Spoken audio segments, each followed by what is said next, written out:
Ariel Helwani joining us on the program. Let's start with the slap. Your reaction when you saw it. Well, first of all, thank you so much, Dan. I can't believe I'm one of your guys. This is a massive honor for me. It's always great to talk to you. Always a huge thrill. And I was there yesterday at the weigh-ins. You know, there's been a lot of talk about who this version of Mike Tyson is, what we're going to see tonight, what this is all about.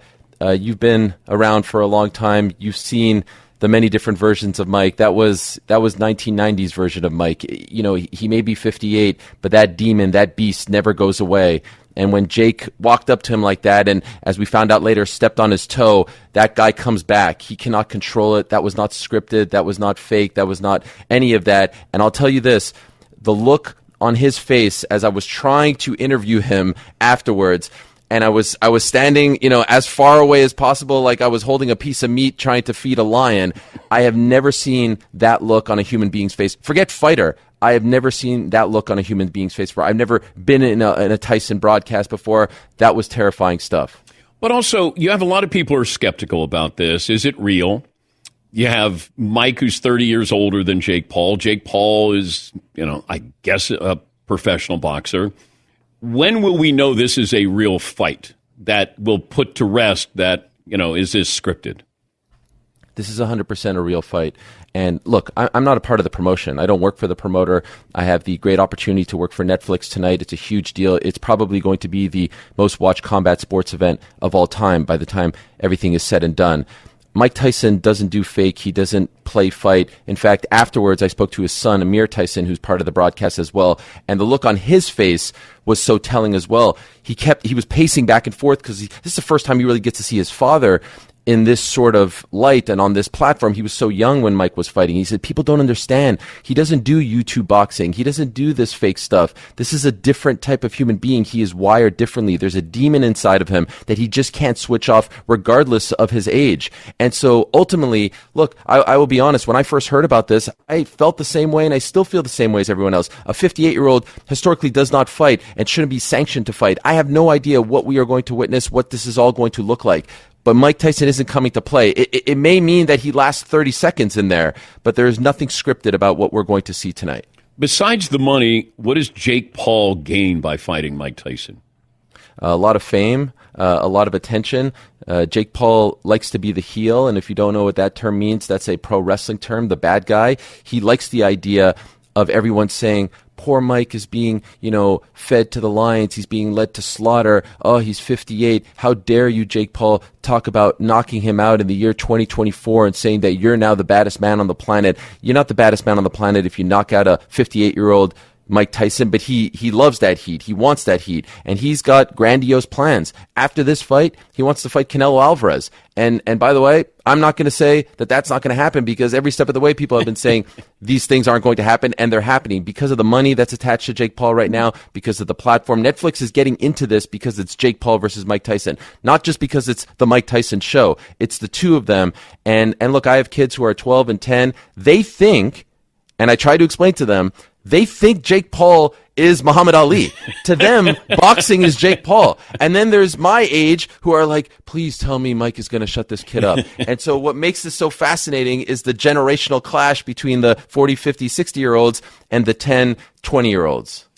I've been telling my audience that I met Mike in 1986. I was there for Marvis Frazier. I was there for Michael Spinks. I think I saw between 6 and 8 of his fights.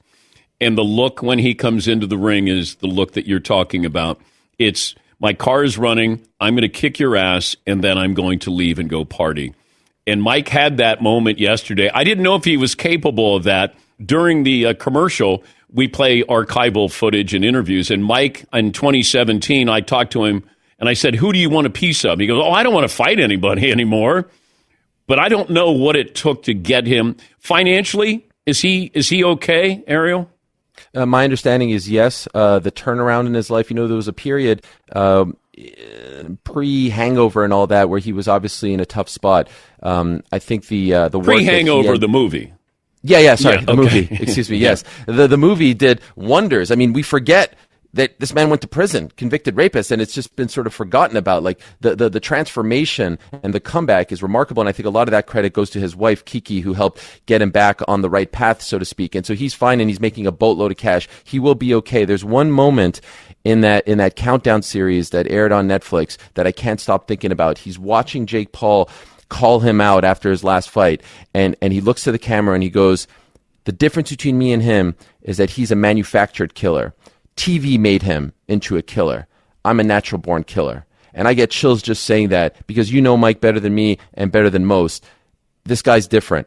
And to see that version of him in 2024, I'd love to ask you, if I may, how do you feel about this? You saw Mike in his prime.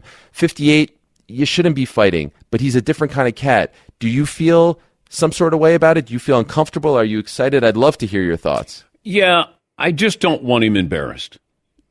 I just don't want that, because then you're going to have a whole generation of going, what's the big deal about this guy? He's 30 years older. This guy is in his prime. I even asked Mike, I said, how would this go if you were 27? And he said it wouldn't go well for him. We know that he wouldn't get in. If they were both 27, Jake Paul would be in a corner hiding and probably in a fetal position.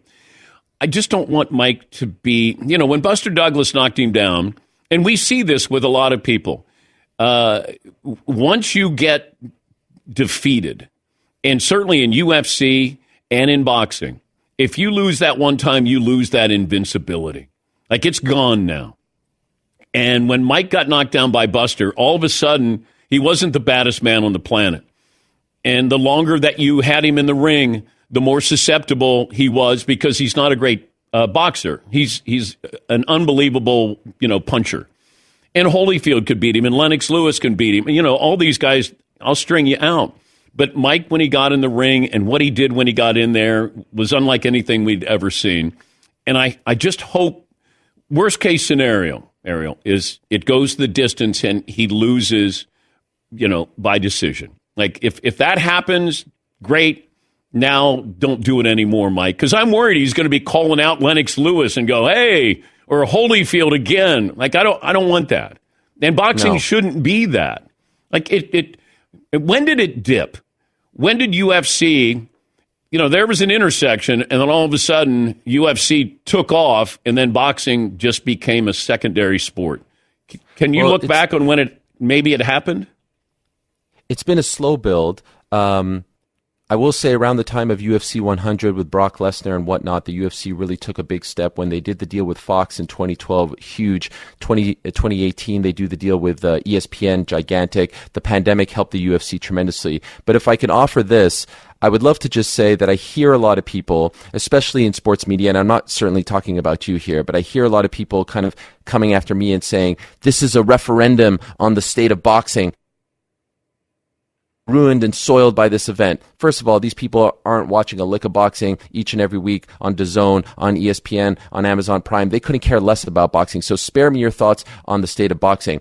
I do have a news flash for everyone. Boxing is doing actually tremendously well. There's a litany of big stars. We just had an undisputed heavyweight title fight in May. We're getting a second one in December. Tyson Fury, Alexander Usyk. There's Naoya Inoue in Japan and Terrence Crawford. And on it goes. Boxing is doing just fine. And if you care so much about the sanctity of boxing, please do me this favor. Watch the rest of this card, because the co-main event is Katie Taylor versus Amanda Serrano, the two greatest female boxers of all time, arguably. Katie Taylor, 2012 Olympic gold medalist. They had a fight in Madison Square Garden in 2022. One of the greatest fights that I've ever seen live in person, male or female, one of the greatest spectacles. They're running it back tonight in the co-main event. So if you care so much about boxing, do me a favor and watch them as well, because they deserve this attention and platform too. Yeah, you're going to get a lot of those people, almost like Caitlin Clark with the WNBA. People never watch the WNBA, and then they're only watching, and now they have a referendum on the WNBA. So exactly. I understand what you're saying. Who do you think wins tonight? Well, Dan, I consider myself a broadcast journalist. I'm from the great Newhouse School of Syracuse University, and when you're working a broadcast, you try to abstain from making a pick, because I know Mike is a big fan of yours, and I don't want him to be watching this right now and saying, "Oh, you're the guy who picked against me," as I'm doing the post-fight interview in the cage, in the ring, like my hero Howard Cosell would do back in the day. So I'm going to sit this one out. I will say the winner tonight will be the fans. 280 million subscribers, most watched sporting event as far as combat sports is concerned, and it's just a massive honor for me to be a small part of it. And will the sunlight have any effect on the boxing tonight in Dallas? Well, the main card kicks off, pardon the pun, at 7 Central. It's getting dark pretty early these days. Okay. So by the time these guys walk out, it'll be around 9:30 or so Central. So I would say not. Good luck. Have fun. Thank you. Yes. Keep your questions short, open-ended, before and after. Get them talking. That's what you want. That means the world to me. Thank you so much. Truly, Okay. I really appreciate it. All right, Ariel. Thank you.